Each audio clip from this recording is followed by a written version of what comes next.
Hi everyone, this is week one update with Nikki. So how's it going, Nikki? It's going all right. Yeah. So how was your first week? It was actually not too bad, other than I'm exhausted. I feel like Okay. I'm just tired. Yeah. So why you feel tired?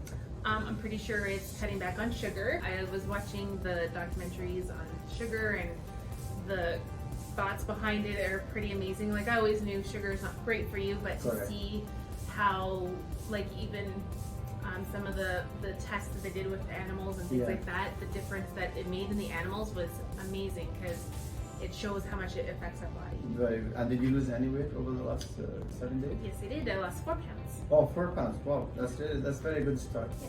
Very good, excellent. And how about the energy level? It's down a bit, but I have a feeling it'll come back around.